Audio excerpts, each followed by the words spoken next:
Well, hello, Dragon family. Happy, what is it, the 10th of December already? It's a Tuesday, and we are building up to some big solstice energies. Getting pretty excited about that. Only 11 days away. I'm probably not going to do a live solstice meditation unless it's like spur of the moment, because I am doing some group stuff. I've got both my layer and my quantum flight groups meeting that day because they have different things coming up that is their energy work. You will feel it. I will let you know what time that is so that you can connect in energetically to that group. And if I'm feeling it when I finish that, maybe I'll come on and do a short guided meditation still in those energies for everybody here in my For the Love of Dragons family. So just watch for that. It'll be a post in the group if I do it. So those on YouTube, you'll need to check into the For the Love of Dragons group or just watch for the replay of the meditation. It is just as powerful to catch it on the replay and go back in, because you can project yourself through time and space into that matching frame to insert your energy into to actually get the most out of it. So just know that with your intention, if you can't ever make something live, it doesn't mean you've missed it, and that it's always like aftermath in the replay. You can take your energy right into that same time marker. And you can do that. Did you guys know you can actually do that forward or back? So if you want to tap in maybe even 2 days before because you're going to be traveling or something on the 21st, that's very possible. I will tell you that time is a malleable structure.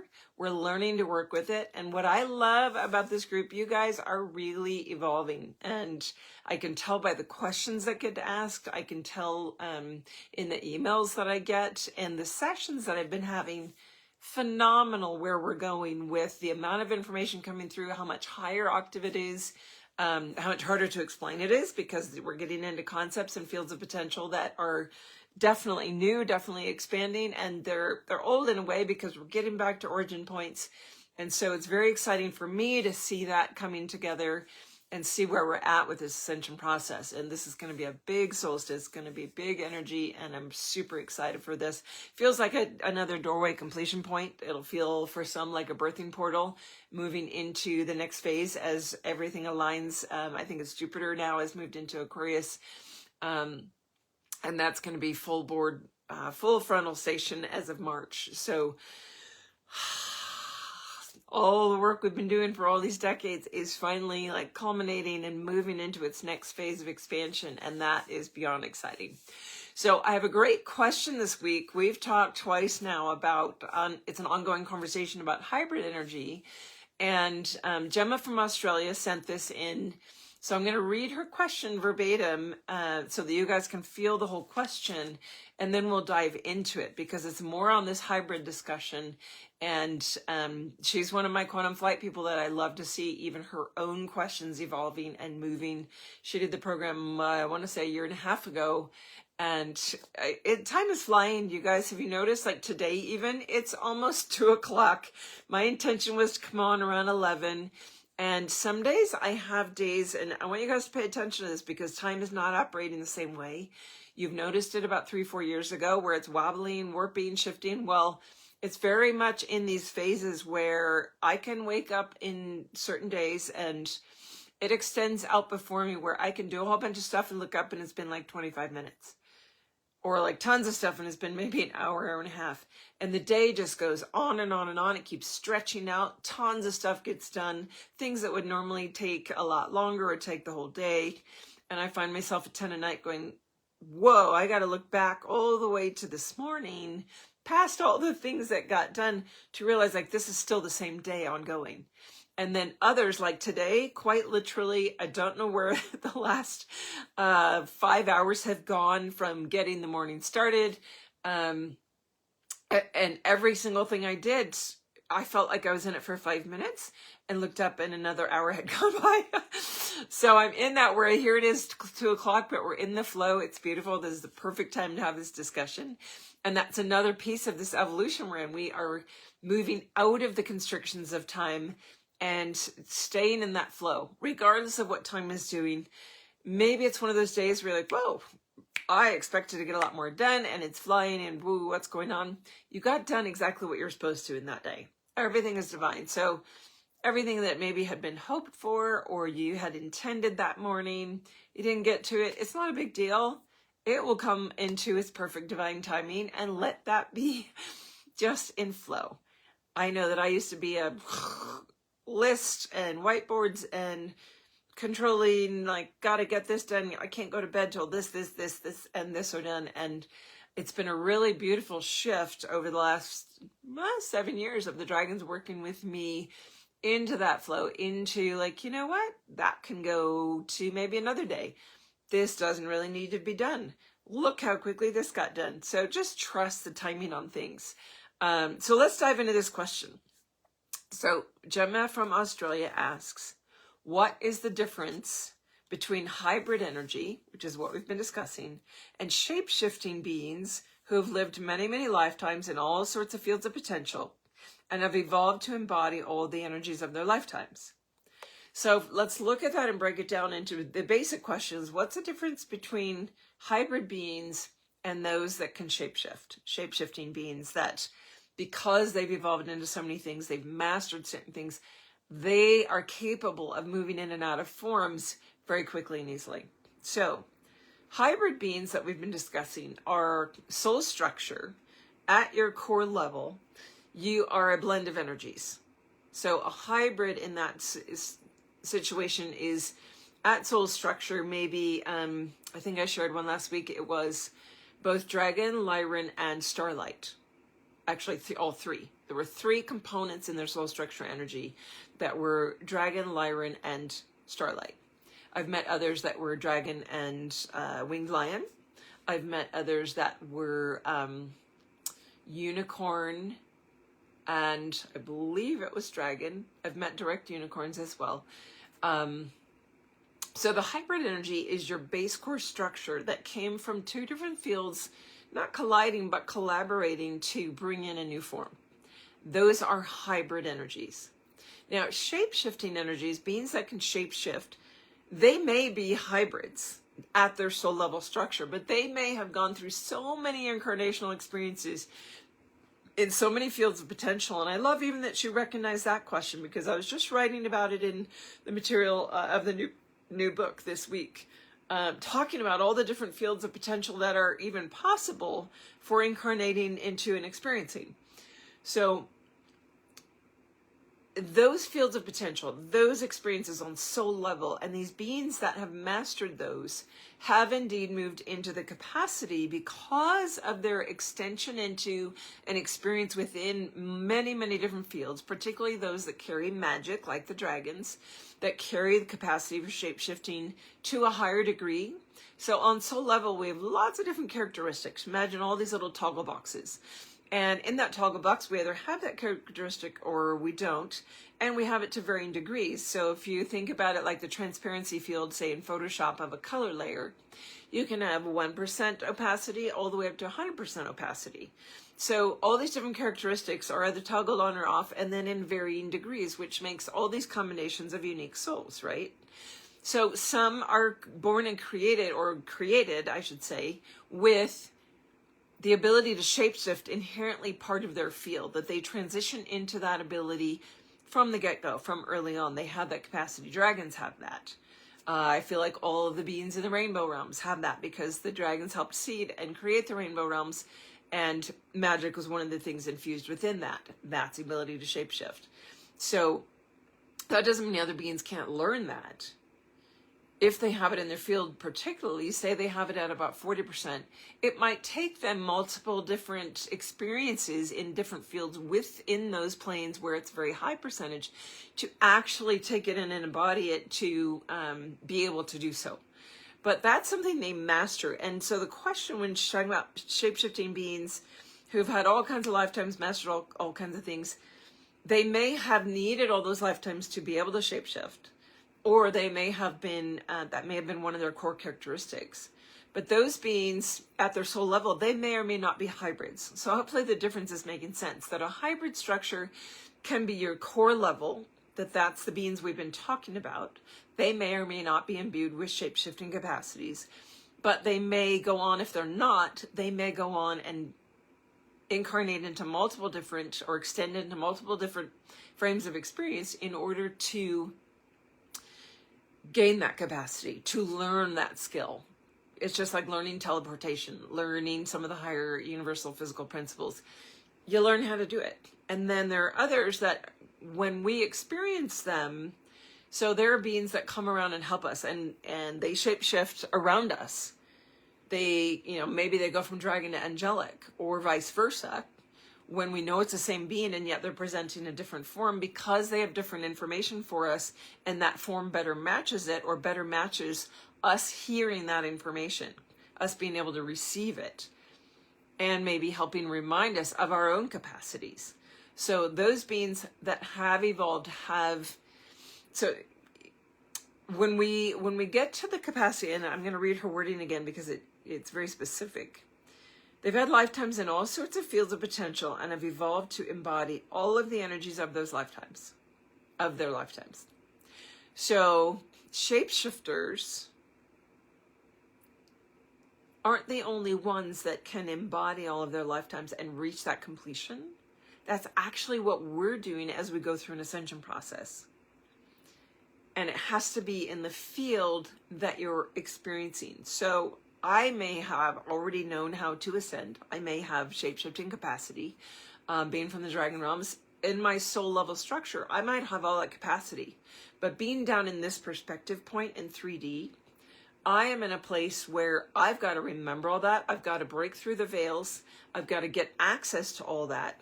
So my work in the ascension spiral, I might have keys and codes already in me because I've gone through ascensions before.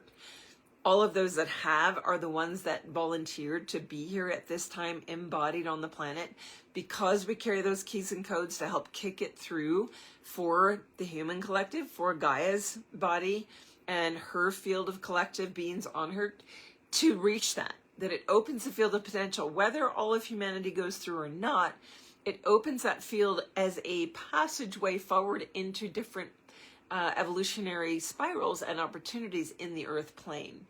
So I have not had, until I actually awaken to that, access to all that. But as I complete the ascension spiral here, I start to tap into and reconnect with all the threads of myself, because I'm connecting to my full solar body, or light body. Solar body is the term I use for it.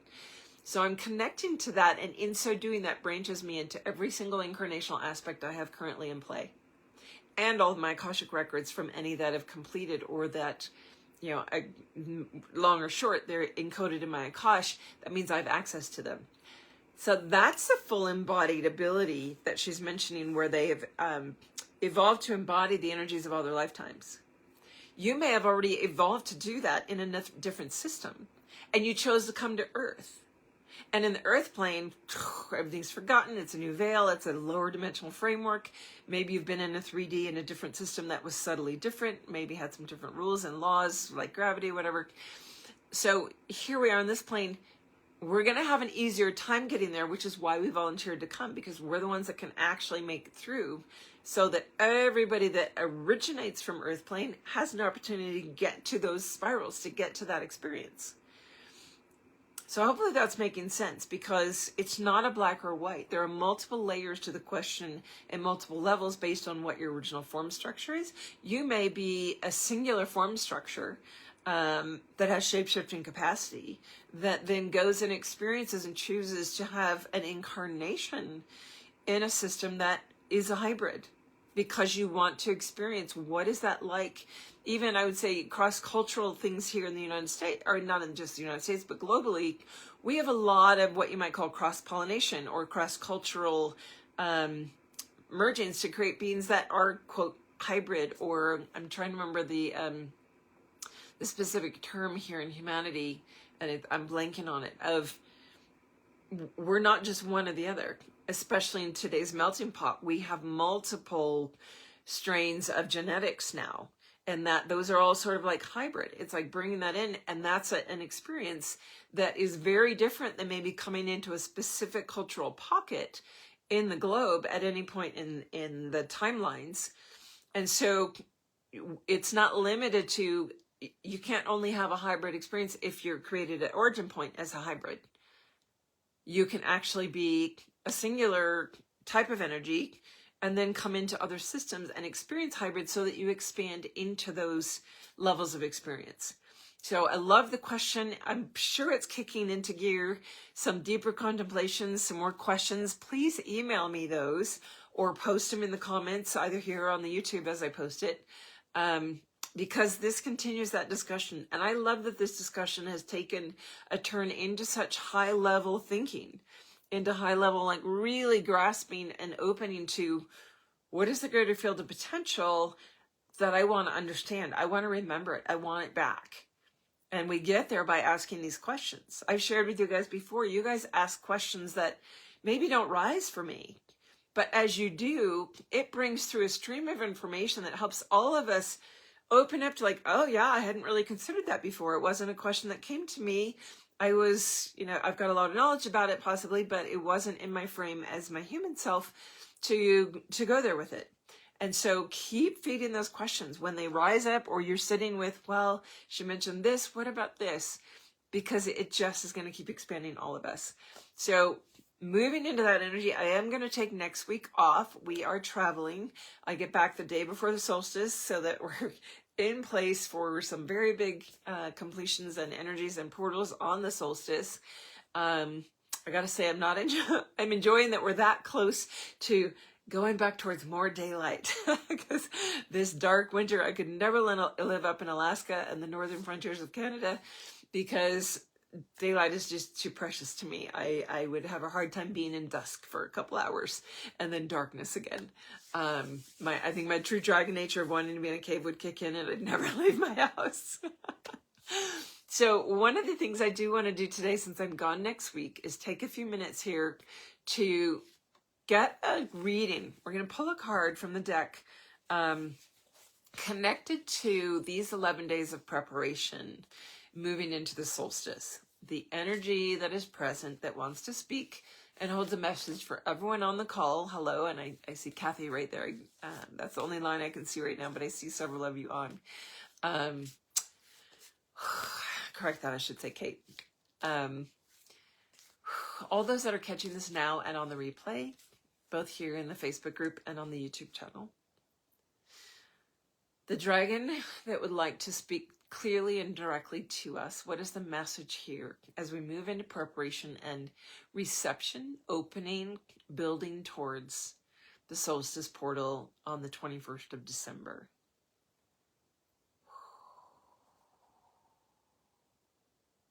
I'm feeling it split right here. Aha, interesting. Lapis Dragon is visiting us again. I had Lapis Dragon not too long ago, so this is very interesting. So Lapis is our inner expansion, surrender, and self-awareness. I feel like that speaks clearly without having to read the whole page. Many of you have your little guidebooks, so go ahead and look that up, because the core theme is about trust. So looking that up, the core word is always on the top of the page. Sometimes it's the same as one of the three on the card itself, but sometimes it's different because it's a more core thematic. And self-awareness, surrender, and inner expansion are all directly connected to trust. Trust in your higher self. Trust in the flow of, as we talked about earlier, everything that gets done today is exactly what needed to get done today. And what didn't will come in its own divine timing. Trust in your inner knowing. That self-awareness. This is our time. So this is the preparation energy, a deep trust moving in the next 11 days into what rises for you, what's triggering you, what's coming up as we move into the holiday season, as you move into maybe taking a little more contemplation time towards the solstice energies, even if it's on the solstice that you can take 15-20 minutes because you have a really busy, harried schedule with work or Christmas to-dos, holiday parties, families getting together, gifts that you want to be doing, taking that time out, even if it's that day in the middle of that portal, to sit with how deeply do you trust yourself and everything that's coming to you to show you your path forward. Because literally your law of attraction is working perfectly in every moment to bring you exactly what you need to see, sense, feel. And if you're getting triggered, especially by family members or things happening at work or stuff that's not happening, feel the emotion behind it, let it rise, and then sit with, where am I lacking in trust in relation to this? Is it trusting a person? Is it trusting myself? Is it trusting my inner voice? How can I open my own field of expansion? Surrender, lapis dragon. Call the lapis dragon in. You don't need to use the name or a mantra. Just intend and hold and feel that lapis dragon. And the lapis dragon, you might not sense a dragon. You might feel these blues. There's blacks, there's gold flecks, there's quartz inside that lapis. You might feel all those different energies blending around you. And some aspect of that will speak more directly than other pieces, because that's a blended field. And it is a deep earth dragon field. It's bringing you deep into the core of the earth, closer to that crystalline core, which is going to activate and help move you towards your own crystalline DNA activating, and just allow and intend to invite the lapis dragon forward and feel their presence and what they have to show you first about surrender and trust. And they're two sides of the same coin. You cannot trust if you don't surrender. You cannot trust someone else if you don't surrender your own will and going, okay, we're going to do it your way, or we're going to do what you want to do. But even more importantly is to trust and surrender to yourself and what you inherently know, even if that's hard to dive into. Way back in the beginning of my journey, fall of 2002, I surrendered. I trusted myself and everything in my body that was saying I needed to quit my job. I was miserable. I was working 60 to 70 hours a week. It was not fulfilling or satisfying in any way. And everything was opening spiritually for me and pushing me towards my energy work and what I'm doing now. That was the very beginning. And if I hadn't surrendered and trusted, because I was freaked out. Sometimes our leaps of faith are absolute freak out moments of, well, I finally have a mortgage. I've got 2 horses, 20 chickens, 2 cats, and a dog to feed, along with myself. I can get by on beans on rice, but what do I do for all my animals? Quitting my job in a small town and trusting and knowing I'm going to be taken care of. I'm going to have things present that cover my bases so that I can dive into me. That was my period. You might not need a period like that. I needed a really fixed, dedicated time of meditation, contemplation, focus on that, to move me into my path. That might not be what you're hearing, but if you're getting that inner voice, that inner nudge to shift something, to open to something, to add something, to bring somebody else in on something, listen to it and let yourself move towards that next step of evolution, that next big harbinger of joy in your heart, because every step you take brings you more and more into alignment with your core level self, which is going to bring you more and more joy. Initially, it might bring challenges. It might bring, I remember when I had to quit a position with my family, and it made me, I'm not sure who's adding that, but I'm sorry it's not working for you. I had to leave my family business, and it brought up some challenges. It brought up my sister not wanting to speak to me for about 6 months. That heals, that moves, and we both got to where we needed to be. So encouraging that, letting yourself move towards that. And I will see you, wishing you beautiful preparation, moving towards the solstice and the holiday in whatever way you celebrate. I will see you either with a post or some kind of a live on the solstice, as I will be off next week. So sending huge dragon hugs to everybody out there. Much love and bye for now.